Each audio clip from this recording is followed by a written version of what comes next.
गोवा के एक छोटे से गांव में गरीब मछुआरा मनोज अपनी पत्नी ममता के साथ रहता था। मनोज की मछली बिकने से ठीक ठाक कमाई हो जाती थी। गांव भर में वो काफी मशहूर था क्योंकि वो अक्सर ताज़ा मछली ही बेचा करता था। घर का काम निपटाकर कभी कभी ममता भी उसके साथ बाजार आ जाती थी और साथ में मछली बेचती थी। दोनों पति पत्नी थोड़े में भी काफी खुश थे। एक रोज मनोज मछली पकड़ने समुद्र की ओर जाता है और जाल डालकर मछलियाँ पकड़ने लगता है। उस रोज तेज बारिश भी हो रही थी। उसका सारा जाल पल भर में ही भर गया। वाह वाह, आज तो ऊपर वाले की अच्छी खासी मेहरबानी हो गई मुझ पर।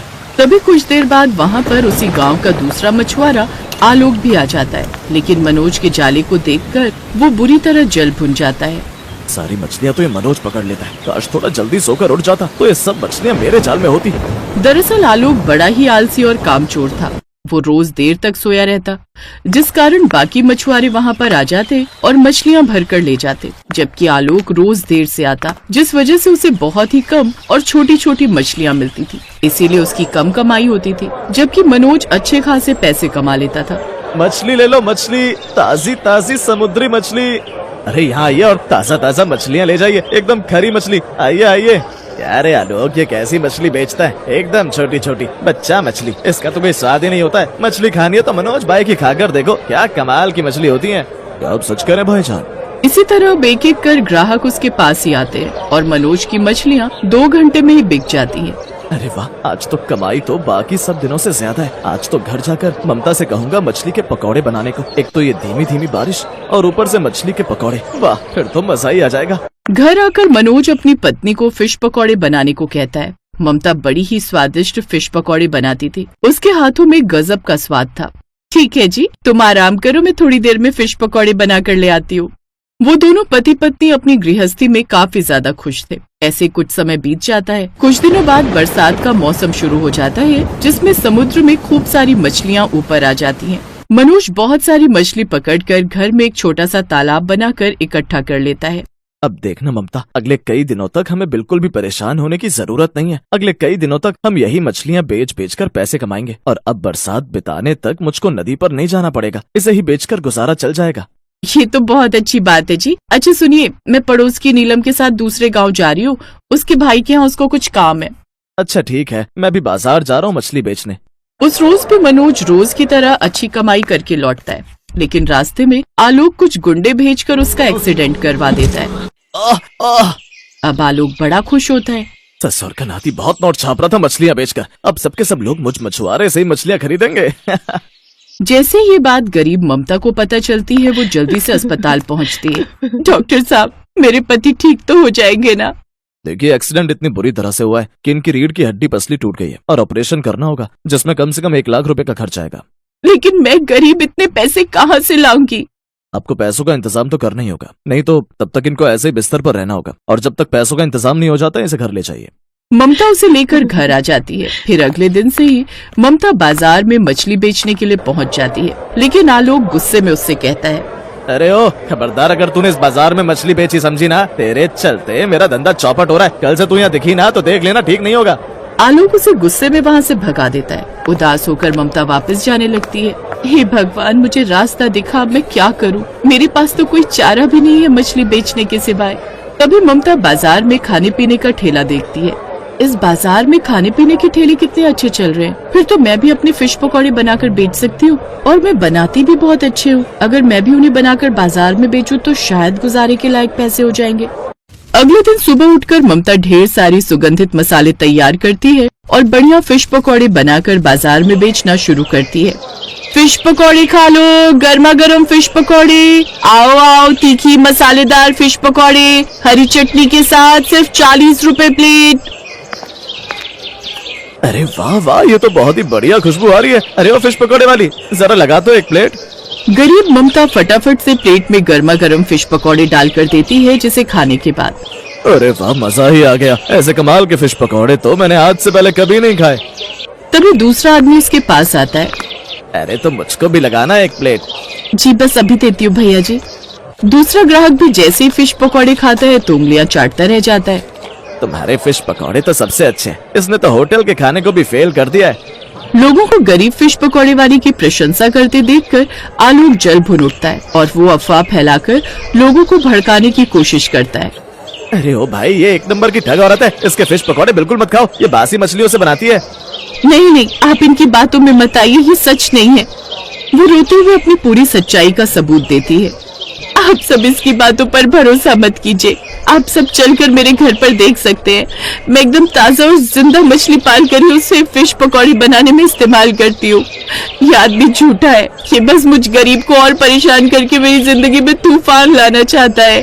शायद ये सही बात है, ये मछुआरा ही झूठा है। एक तो ये बेचारी 40 रुपए में हमारा पेट भर मछली पकौड़े हमको खिला रही है।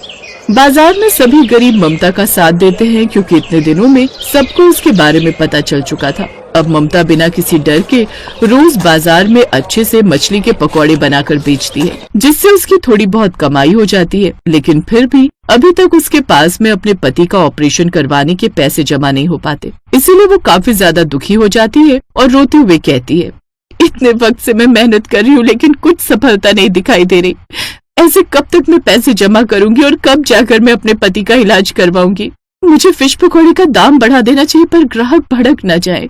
वो इसी असमंजस में होती है कि वो फिश पकौड़े बनाने के लिए मछलियां काट रही होती है। तभी उसे एक मछली के पेट में से चमकती हुई चीज मिलती है।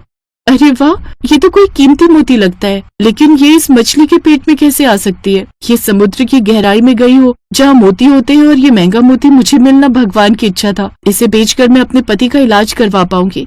भगवान तेरा लाख लाख शुक्रिया। अब वो मोती लेकर सुनार के पास जाती है जो कि बहुत कीमती होता है। उसे बेचकर उसे बहुत पैसा मिलता है जिससे वो अपने पति का इलाज करवाती है और दोनों पति पत्नी आखिर में साथ मिलकर फिश पकौड़े का अपना ढाबा भी खोल लेते हैं। अरे रोहित, सुना तो कोई बंगालन से शादी कर रहा है। हाँ यार, क्यों क्यों मतलब बंगाली लोग मछली बहुत खाते हैं यार। तो क्या हुआ, जिसे जो खाना है वो खाए। ज्यादातर लोग रोहित के साथ अनुपमा की शादी के खिलाफ थे, लेकिन रोहित की माँ खुद बंगालन थी, इसीलिए वो बड़ी खुश थी। अरे वाह बेटा, ये बहुत अच्छा काम किया है तूने। अब उसके साथ मन भरकर मछली तो खा सकूंगी मैं। हाँ माँ, यहाँ मेरी शादी होने वाली है और आपको सिर्फ खाने की पड़ी है। खाना ही सब कुछ होता है बेटा। तूने कभी फिश फ्राई खाया है? नहीं, वो कैसे बनती है? आपने तो कभी बनाया नहीं। मुझे नहीं आता है बेटा। बंगाल में रहते हुए बहुत खाती थी, कितने दिन हो गए खाए हुए। सुजाता को बंगाल की फिश फ्राई की बड़ी याद आ रही थी। उसका बेटा रोहित पढ़ने के लिए बंगाल गया हुआ था और तब से अनुपमा के साथ उसका चक्कर चल रहा था।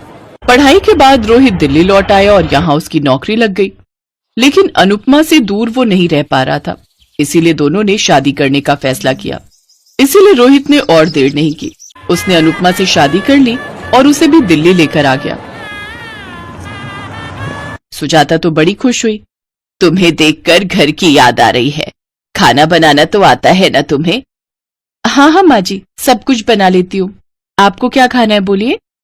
हाँ माँ, बोलो ना, उस दिन जो बोल रही थी। हाँ बहू, फिश फ्राई बना लेती हो? अरे इतनी सी बात, मैं तो फिश फ्राई बनाने में माहिर हूँ।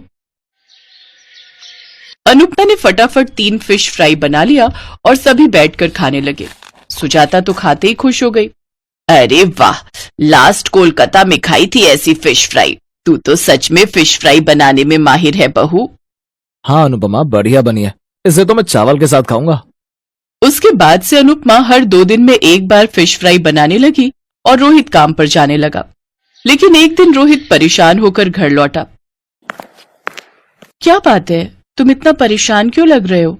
ऑफिस में ले ऑफ होगा, ऐसे सुनने में आ रहा है। Lay off? ये क्या होता है? मतलब लोगों को काम से निकाल देंगे, बजट कट करेंगे। अरे ऐसे कैसे काम से निकाल देंगे? ऐसा ही होता है अनुपमा, तुम नहीं समझोगी। अच्छा ठीक है, तो फिर आप नई नौकरी ढूंढ लेना। इस मार्केट में नई नौकरी कहाँ मिलेगी, सभी कंपनी ले ऑफ कर रही है। ये सुनकर सुजाता भी डर गई। बेटा, तेरे पापा तो अब नहीं है इस दुनिया में। कमाने वाला तू अकेला ही है इस घर में। तेरी नौकरी चली गई तो हमारा क्या होगा? पैसे कहाँ से आएंगे? मुझे तो सोचकर ही घबराहट हो रही है। घबराओ मत माँ, अभी तक नौकरी गई नहीं है, जा सकती है। मैं तो पूरी कोशिश करूंगा नौकरी बचाने की। लेकिन रोहित की कोशिश नाकामयाब रही। अगले ही दिन उसे नौकरी से निकाला गया। वो दोपहर को घर लौट आया। मेरी नौकरी चली गई है, जिसका डर था वही हुआ, अब क्या होगा? उस दिन घर में खाना नहीं बना, सभी का चेहरा उतरा हुआ था, खाने का मन नहीं था। 3-4 दिन बीत गए। रोहित ने सभी कंपनी में इंटरव्यू दे दिया, लेकिन कहीं भी उसकी नौकरी नहीं लगी। हम तो बर्बाद हो गए बहू, बड़ी मुश्किल से बेटे को पढ़ाया था, उनके जाने के बाद बहुत मुश्किल से घर चलाती थी। रोहित को जब नौकरी मिली तब सोचा कि अब घर की हालत सुधर जाएगी, लेकिन वो भी नसीब में नहीं था। ये क्या हो गया? आप चिंता मत कीजिए माँ, कुछ न कुछ तो इंतजाम हो ही जाएगा। क्या होगा अनुपमा? नौकरी के अलावा मैं और क्या करूंगा? मुझे तो और कुछ नहीं आता। देखिए, चिंता करने से कुछ नहीं होगा। पहले तो आप लोग मूड ठीक कीजिए। मूड अच्छा रहता है तो कुछ ना कुछ उपाय निकल ही जाता है। रुक जाइए, मैं आप लोगों के लिए फिश फ्राई बनाती हूँ। फिश फ्राई खाकर मूड एकदम मस्त हो जाएगा। अनुपमा ने फिश फ्राई और साथ में पीले रंग का एक चावल बनाया। ये पीले रंग का चावल कैसे बनाया? इसका नाम क्या है? इसे बसंती पुलाव कहते हैं, आप खाकर तो देखिए। रोहित ने फिश फ्राई के साथ बसंती पुलाव खाया और उसके होश उड़ गए। अरे, इन दोनों का कॉम्बिनेशन तो मस्त बैठ रहा है।